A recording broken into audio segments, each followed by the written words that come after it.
чувак, там, мужчина, да, я говорю, давайте как-то сами определимся, но это слишком большой разбег. Стоит ли открывать бизнес в Польше?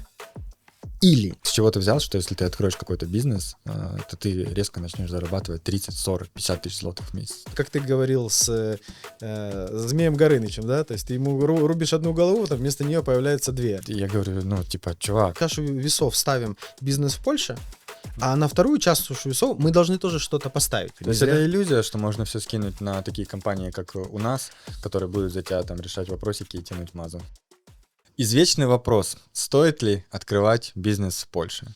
Стоит ли заниматься этим? Что за этим стоит? В этом видео я хотел бы разобрать это с тобой. Дорогие друзья, перед вами Виталик. Виталий Юрьевич, мой партнер и человек, через которого прошло больше 500 зарегистрированных компаний в Польше, около, я думаю, 500 зарегистрированных jednoosobowych działalności. Человек, который операционно прошел путь от нуля до работы с строительными компаниями, агенциями працы, по сути, с любыми вертикалями бизнеса, которые только есть, это вот человек, который все это через себя пропустил. Виталий Юрьевич, добро пожаловать. Станислав Юрьевич, человек, который придумал все это детище, из-за которого появился этот YouTube-канал, который мы с вами смотрим, я надеюсь, с удовольствием, вот, который является маркетинговым мозгом и презесом нашей спульджельни.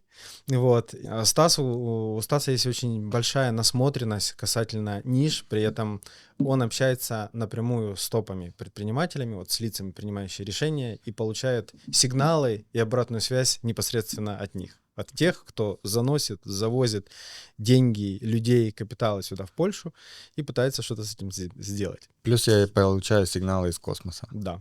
Что немаловажно. Хорошо. Есть несколько вещей перед тем, как задумываться, входить ли в эту реку, да, а это река, и иногда это очень бурная река, иногда это океан, и я хотел бы тезисно озвучить их, да, потом ты добавишь.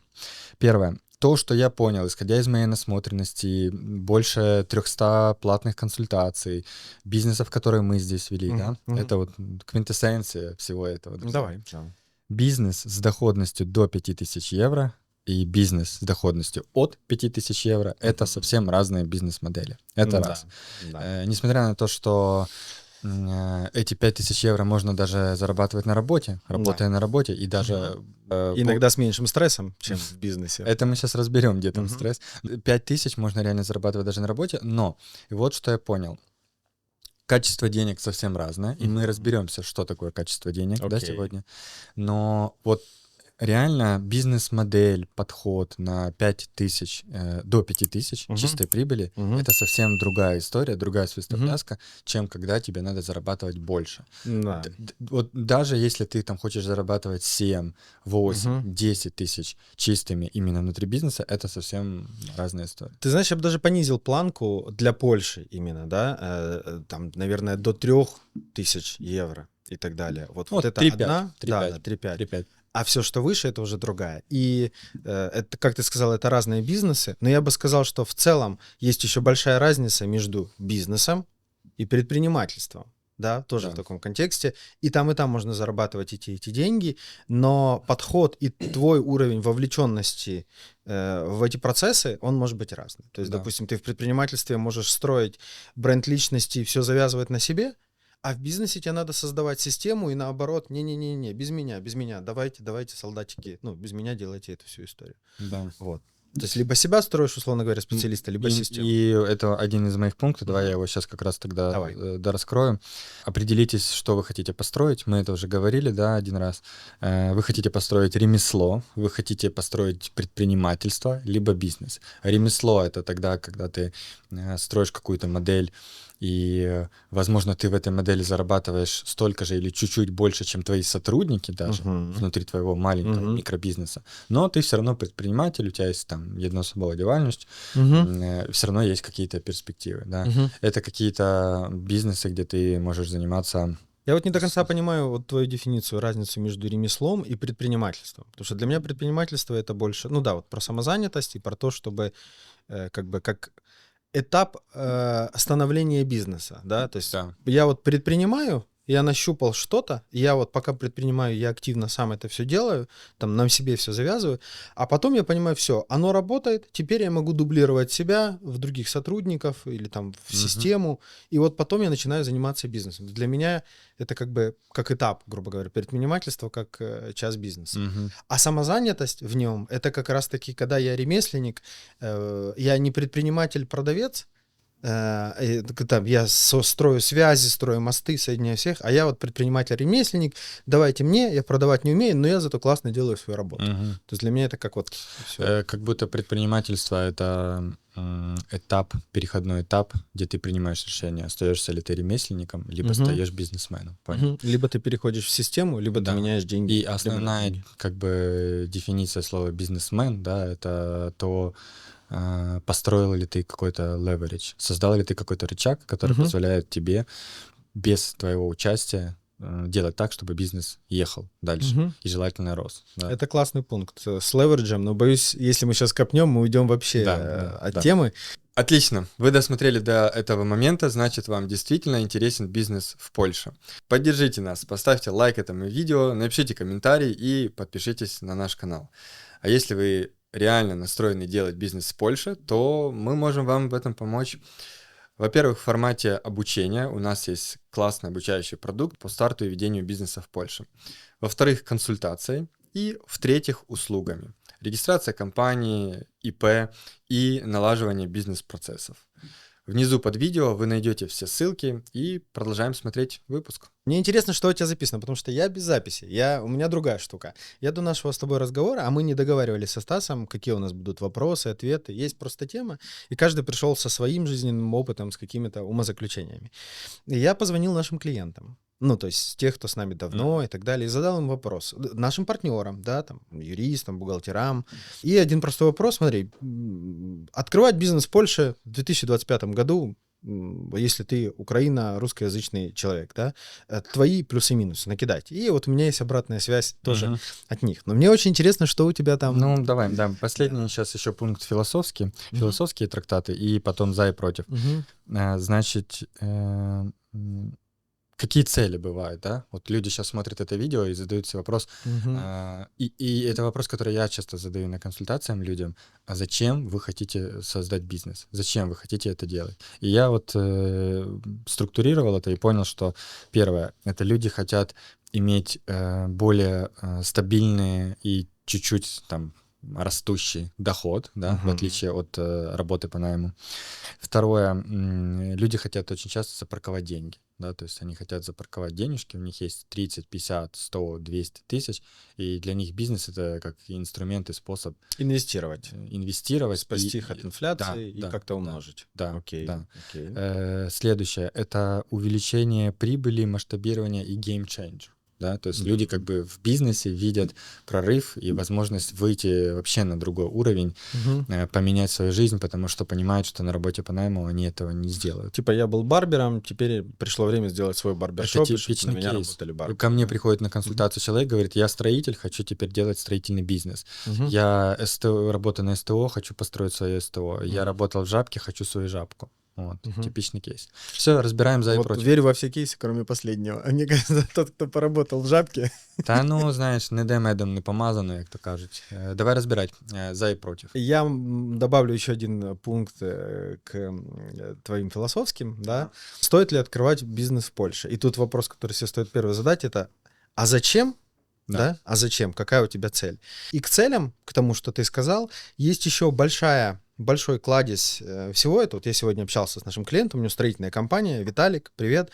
Он сказал, что, ну, вот по его ощущению, большинство, ну, видимо, его окружения открывает бизнес в Польше для того, чтобы легализироваться здесь, получить карту побыта. Ну, то есть они видят в открытии бизнеса в Польше цель карту побыта. Есть такая. Ну, и так я тоже чувствую этот большой... Хорошо, если это побочка, если цель все-таки заработать и так далее, тогда как бы вы точно выполните нужные нормативы, ну, и как бы получите эту карту побыта. Но если цель бизнес ради того, чтобы получить карту побыту, ну, мне кажется, видео это будет тогда еще более полезнее, потому что за открытием бизнеса в Польше, как мы делаем, да, вот мы когда открываем компанию, юрлицо, да, нашим клиентам, то говорим, поздравляем, вот сейчас только начинается старт вашего бизнеса. Вот открытие бизнеса только начинается сейчас, потому что после этого, это как ты говорил с Змеем Горынычем, да, то есть ты ему рубишь одну голову, там вместо нее появляются две.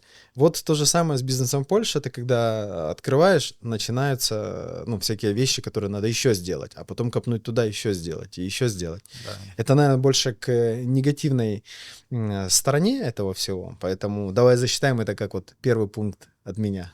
А как, еще раз его коротко назови как-то, чтобы люди зафиксировали. На самом деле открытие бизнеса в Польше — это процесс, который состоит там из многих шагов, и регистрация юрлица, либо регистрация в реестре частных предпринимателей — это только первый из них. Да, вот, допустим, нашим клиентам я даю там чек-лист на более 30 пунктов, что надо сделать и о чем надо помнить после регистрации. Вот. Это тот змей, у которого растут головы. Не то, чтобы это было суперсложно, но это микроменеджмент, о котором важно помнить и важно это делать. Я еще хотел бы добавить про правильные ожидания. Да? Мы обсудили цели, зачем люди это делают, форматы. Цель может быть, хочу там уйти с работы и хочу начать чуть-чуть еще больше зарабатывать, еще плюс 1000, еще плюс 2. Да? И при этом формат, который я выбираю, это стать ремесло делать какое-то. Да? Или быть свободным, работать на себя. То есть, получается, у нас несколько параметров, которые мы можем накладывать на себя. Да? Но это не будем сейчас глубоко так нырять. А знаешь, какой еще важный параметр? Стоит ли открывать бизнес в Польше или... Понял? Да. Мы на одну чашу весов ставим бизнес в Польше, а на вторую чашу весов мы должны тоже что-то поставить. С чем мы сравниваем? Ну, я как бы сравниваю с работой почему-то. Вот. И вот тут смотри нюанс. То есть, какие ответы мне давали клиенты, да, либо то, что я вижу. Стоит ли открывать мне бизнес в Польше, либо оставить бизнес в Украине? Там тянуть оттуда деньги просто дивидендами, там, условно говоря, да. Стоит ли открывать бизнес в Польше, либо, то есть частное предпринимательство, либо дальше работать по найму. Стоит ли открывать бизнес в Польше или вести діяльність не реєстровано, потому что мои доходы не такие. Сколько вопросов. Стоит ли открывать бизнес в Польше или, может быть, мне открыть бизнес в Испании? Да. Или в Германии? Понимаешь? То есть ответ зависит от того, что мы поставим на другую чашу весов, чтобы было с чем сравнивать, от чего ты отталкиваться. Да. Но и все-таки, если бы тебе надо было одним предложением, либо несколькими синонимами сказать, что такое бизнес в Польше. Бизнес в Польше — это про что? А кто спрашивает? Человек, который уже вел бизнес, допустим, давай мы под бизнесом подразумеваем сейчас там, общество с ограниченной ответственностью, там, ТОВку, да, в большом понимании бизнеса в Польше. Кто спрашивает? Человек, который уже имел бизнес у себя в стране, имеет опыт полной бухгалтерской отчетности и так далее, либо нет. От этого будет зависеть... Не, а ты скажи свое ощущение. Тут даже не так важно, кто спрашивает, а вот как бы ты ответил. Ну, стоит. То есть, грубо говоря, если ты об этом уже задумаешься, значит, тебе там, в той ситуации, в которой ты находишься, уже что-то не нравится. Это про то, чтобы говорить жизни «да», чтобы пробовать, чтобы, если что, менять, развиваться. В крайнем случае, это будет классный эксперимент, и если ты сделал все правильно по фирме, то она сама будет товаром, который ты можешь потом продать. То есть фирмы с счетом, с хорошей кредитной историей и так далее, их на минуточку покупают, да? Это как для даже кого-то фирму это... с долгами покупают. Даже фирму иногда дороже, чем фирму без долгов. Если вам интересно получить ответ на вопрос, зачем люди покупают фирму с долгами, то напишите в комментариях слово «долг», и мы запишем отдельное видео. Ты сейчас не на тот вопрос ответил. Ты обрисуй мне 3 словами или несколькими предложениями, что для тебя такое бизнес в Польше. Для меня бизнес в Польше — это легализация денег, первый пункт. Ну, легализация денег и деятельности, да, то есть на это самое. Второе — это легализация жизнью, ну, потому что я тоже вхожу в ту когорту, которая имеет карту побыту по бизнесу. Мы 3 карты с тобой получили. Тех отважных людей, которые пошли... Самым сложным путем. Да. И третье — это вынести за скобки риски, капитал, отделить себя от бизнеса, да, в каких-то моментах, да, вот все скапливается туда, как хаб чего-то. Да. Хаб ответственности, хаб денег, хаб активов, и дальше что-то это девать, то есть вынести за скобки. Плюс это дает возможность обслуживать всякие бизнес-идеи, проекты и так далее дешевле. Машину на фирму дешевле купить, чем машину на себя, потому что как минимум НДС верну. Там тренинг на фирму дешевле купить, чем на себя, потому что я с этого, ну, как бы не заплачу потом налог на прибыль, потому что я инвестировал эти деньги в развитие бизнеса. То есть это дешевле.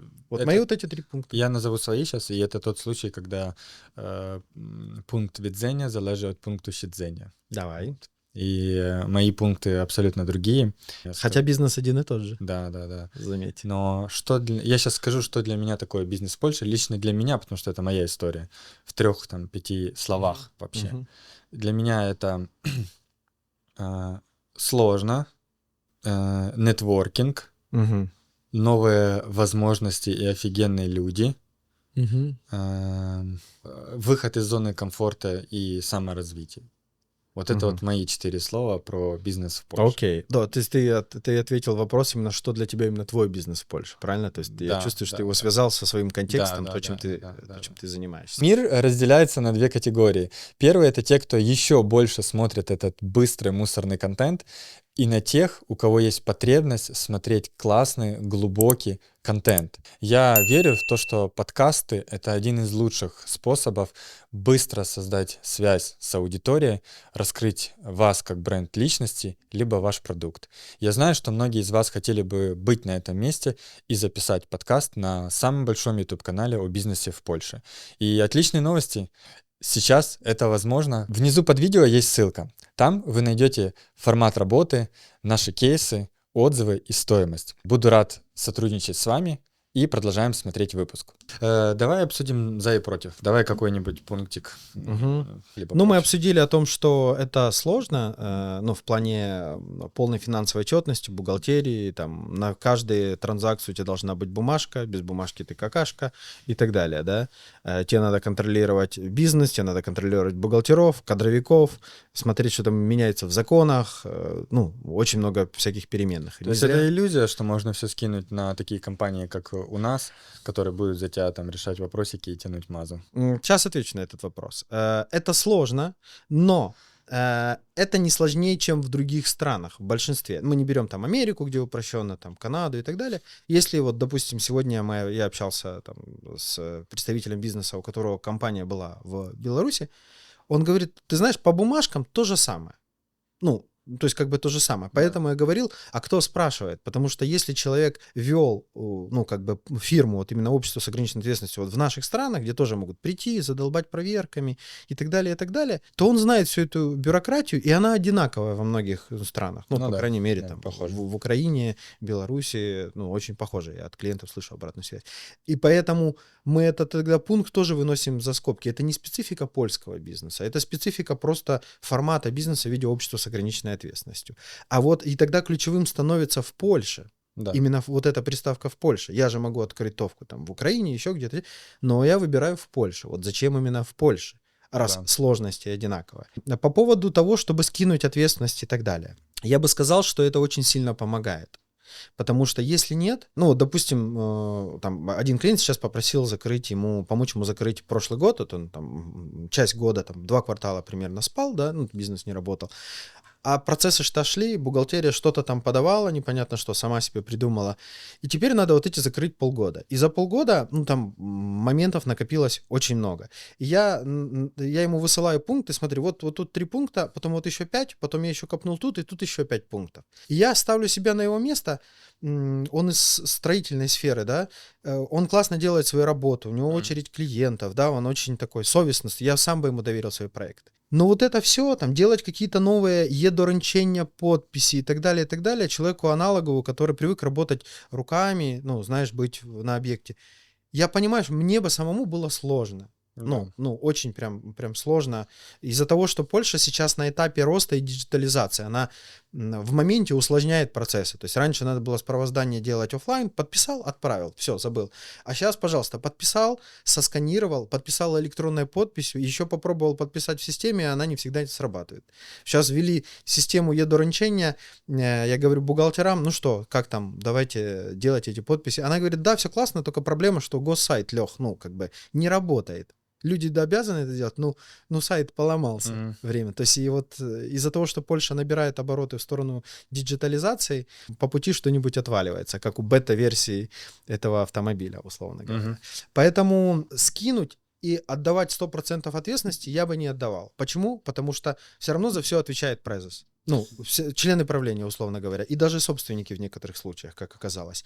Но значительно уменьшить боль, риски и так далее. То есть представь, что у тебя просто второй мозг. Окей, ты просто до этого ты пропускал 80% факапов, а сейчас у тебя будет там только 10% факапов, условно говоря. Либо ты, по крайней мере, будешь знать на берегу о каких-то там вещах. Вот. И плюс важно понимать, что если не консалтинговая компания типа наша, кто-то эту работу будет делать. Это значит, что 80% времени ты будешь заниматься бумажками вместо того, чтобы заниматься, например, своим ремеслом любимым. Да?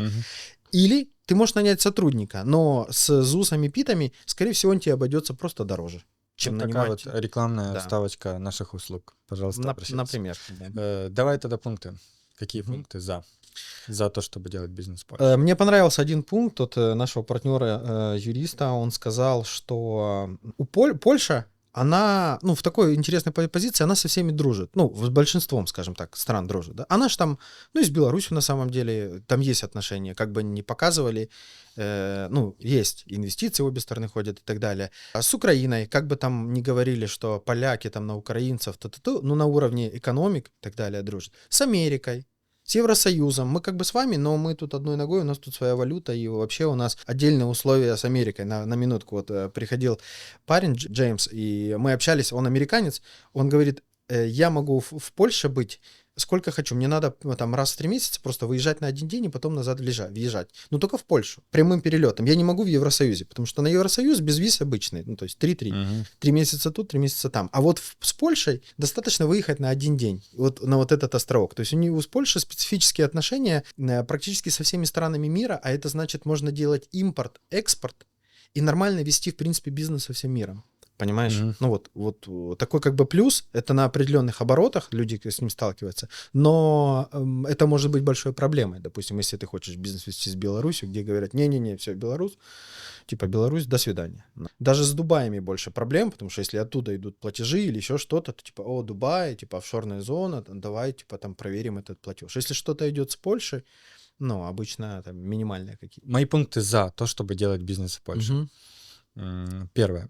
Польша находится в удобном географическом положении, действительно удобный импорт-экспорт, есть порт в Гданьске, и Польша хочет как можно больше забирать поставок в свой порт и конкурировать с Германией, да, где сейчас самый большой порт, откуда на континент приезжают, на этот континент, с Америки, с Канады приезжают товары, машины и все остальное. Если бы они еще ват понизили до немецкого 19% вместо 23%, это было не спасет никого, 19 и 23 одно и то же. Второе, я ставлю себя на место простого человека, да, который хочет открыть какой-то малый бизнес, да, мы тут про импорт, экспорт, географические всякие пафосные положения.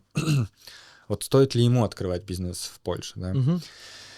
И я считаю, что если иметь правильные ожидания, да, и понимать, что бизнес в Польше не позволит тебе, возможно, сразу сделать x2, x3 в твоем доходе, то есть если ты на работе сейчас зарабатываешь, допустим, 10-15 тысяч злотых, да, во-первых, для Польши это и так хорошо. Да. А во-вторых, с чего ты взял, что если ты откроешь какой-то бизнес, то ты резко начнешь зарабатывать 30, 40, 50 тысяч злотых в месяц. Да? Поэтому ожидания вот эти правильно сделать. Если они правильные, то однозначно стоит. Потому что мои пункты за — это то, что, открыв бизнес в Польше, ты сразу нырнешь в офигенное сообщество предпринимателей, а это другие люди. Инфраструктура тут очень развита. Люди с Испании, с разных стран Европы, они приезжают сюда, потому что они скучают за движем. И этот движ именно в Варшаве, где мы находимся. Да, и в Варшаве хаб. Ты, если откроешь бизнес в Польше, то ты попадешь в другой мир предпринимательства, и обычно это интересные, начитанные, умные люди, об которых ты сможешь зарядиться энергией, удовлетворить свою потребность в знаниях, каких-то, в перенятии опыта и навыков, да. Мгм. Второе «за» — это то, что действительно бизнес в Польше может тебе дать больше свободы. Ты не будешь привязываться, если мы сравниваем с работой, да, Мгм. ты не будешь приравниваться, ты не будешь связываться с картой по быту по работе, ты... То есть не привяжешь себя к какому-то отдельному работодателю, который Да, может ты передумать. ты начинаешь быть более свободным, а я знаю, что у наших зрителей, да, у нашего YouTube-канала, у нашего комьюнити есть такая потребность, есть такой Ценность, да? запрос, есть такая ценность, да, это свобода. Она Мгм. у меня есть, и у тебя. Мгм. Я думаю, мы таких же людей притягиваем на свой канал. Наверно. Бизнес в Польше — это еще про свободу, да, возможность быть свободным, просыпаться тогда, когда хочешь, и работать. И следующий пункт за это какая-то перспектива, да, это перспектива взять там машину в лизинг на свою компанию, да, ездить на классной тачке и пользоваться благами Польши. Едет какая-нибудь Тесла, либо какая-то новая Бэха, и ты не понимаешь, это какой-то там серьезный бизнесмен, либо просто айтишник, который, ну, там, вообще среднего звена, даже не Да. этот сам. Даже не это, Middle просто да, какой-нибудь, да. да. Вот, пользоваться такими благами, выводить деньги. Тут можно заниматься легальной оптимизацией налогов. То есть это вот про возможность пользоваться благами. Мои минусы и против, да, то, что я вижу. Мгм. Первое — это если у человека нету стрессоустойчивости и такой вот внимательности, да, включенности тогда, когда это нужно, Мгм. то это будет бумажные вопросы, они будут вызывать очень большой стресс. И Мгм. я именно тот человек, которого это супер бесит, да. Мгм. То есть, возможно, если бы не было тебя как партнера, то какая-то была бы у меня другая конструкция даже, знаешь. То есть я бы сам, вот у нас сегодня будет подкаст с бизнес-инкубатором, Мгм. я не исключаю, что я Мгм. даже бы какие-то свои платежи проводил бы через бизнес-инкубатор, понял? Мгм. Чтобы, типа, просто не париться. Потому что эти Да. бумажки, они меня Да. лично бесят. Я не знаю, ребят, как вас, но меня эта бумажная вся дрочка, она меня бесит. Ну вот, поэтому если... Но в нужный момент я могу включиться и такой, типа, напрячься и такой, так, окей, иди сюда. Давай, Точечно, да, точечно. точечно. Я точечно могу эту всю ситуацию размазать и довести до конца. Второе, почему нет, это потому что, как я сказал, может не быть этого прорыва, да, на который люди рассчитывают. Вот человек ко мне приходит, хочет заниматься строительным бизнесом, и у него такой разбег от строительного бизнеса до производства на заказ классических костюмов. Мгм.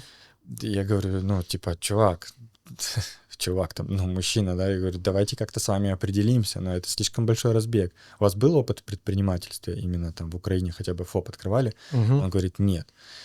Я говорю, окей, тогда нам надо еще на шаг назад откатиться. Давайте подумаем, как мы можем зайти в нишу. Давайте поработаем по найму там немножко. Да? То есть, тезис в чем? Если у вас нет опыта в предпринимательстве как в таковом, да, вы не сталкивались с этими бумажными вопросами, с тем, что иногда надо овертайм работать. Мгм. На работе овертайм, да, ты как бы, ну, Только за деньги, да. только за деньги, а здесь надо, потому что надо. Это тоже может вас сломать, да, это может Мгм. человека сломать, и он может слиться. То есть, что в бизнесе, несмотря на то, что ценность свободна, возможно, придется работать больше, а не меньше. Ну да, да. Да, И бизнес в Польше Потому что надо такой. обслуживать сам бизнес. Да, да, бизнес в Польше такой.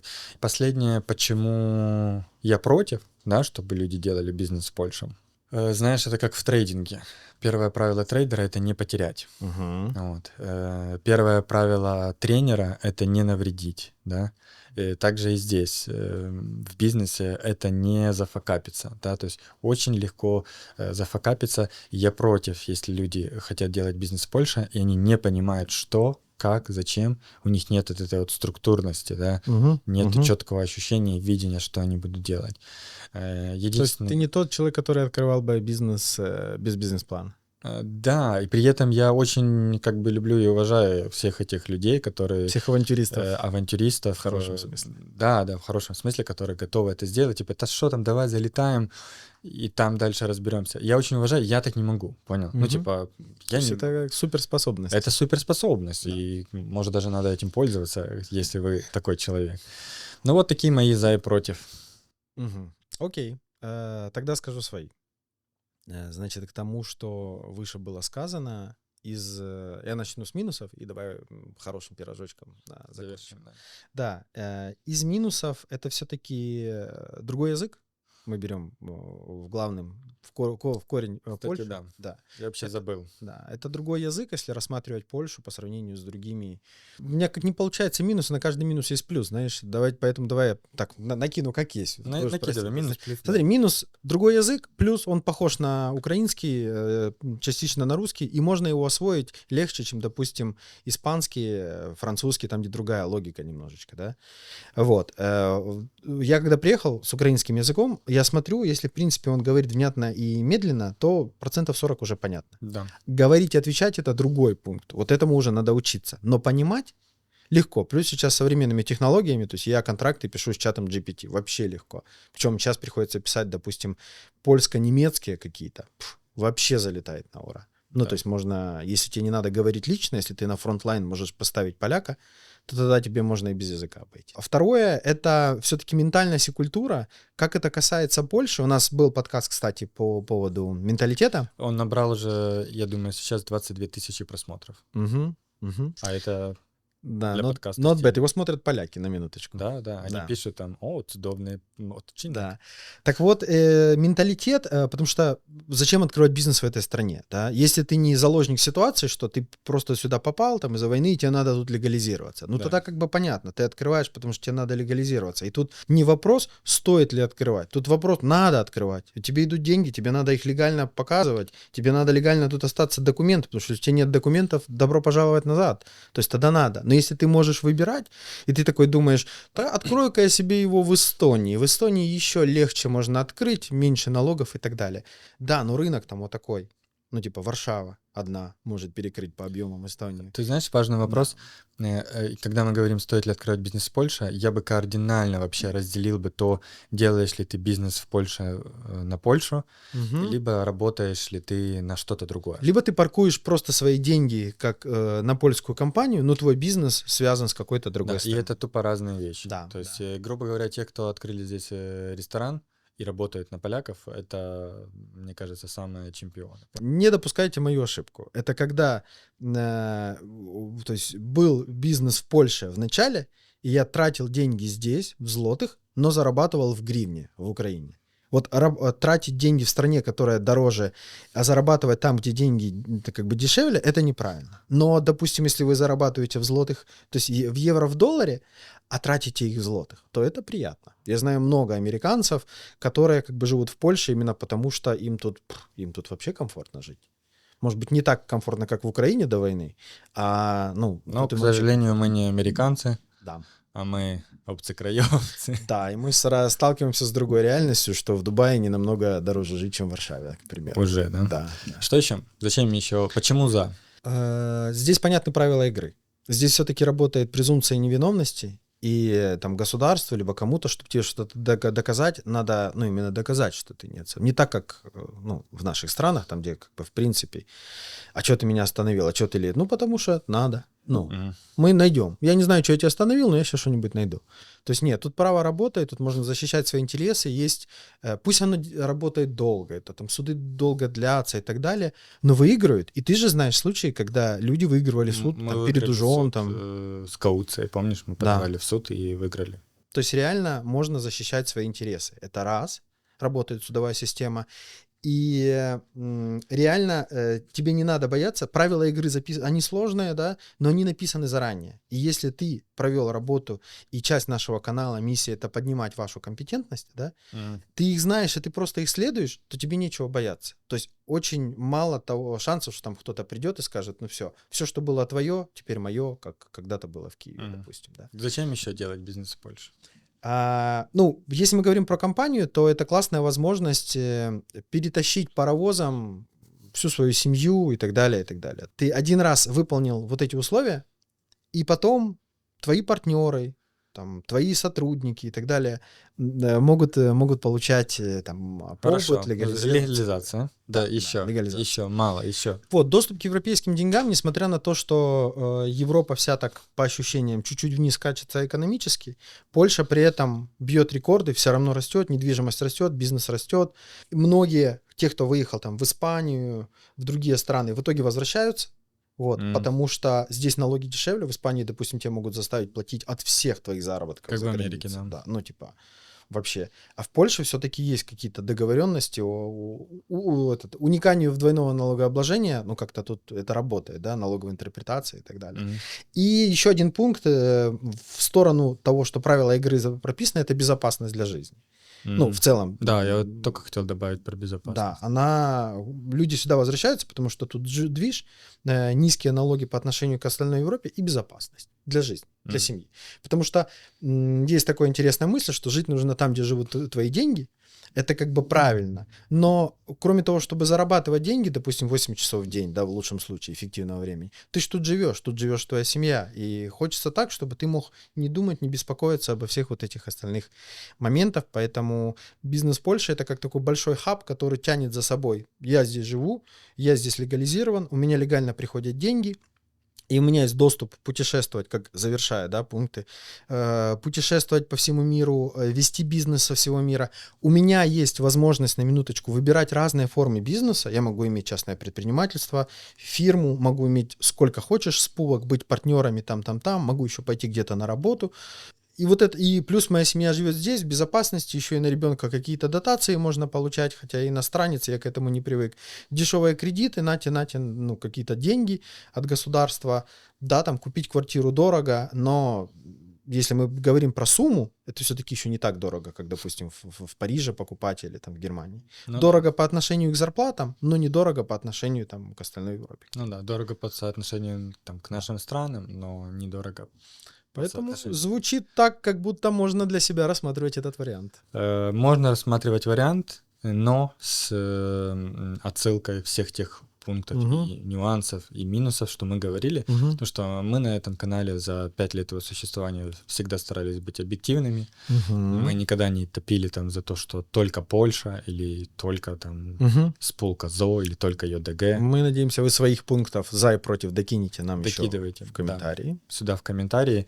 И что, если вы решились это делать, то я считаю, это классное намерение, да, стартовать бизнес в Польше. Если мы вам можем помочь, то вы знаете, открыть компанию, ЕДГ, бухгалтерия, сопровождение, консультации.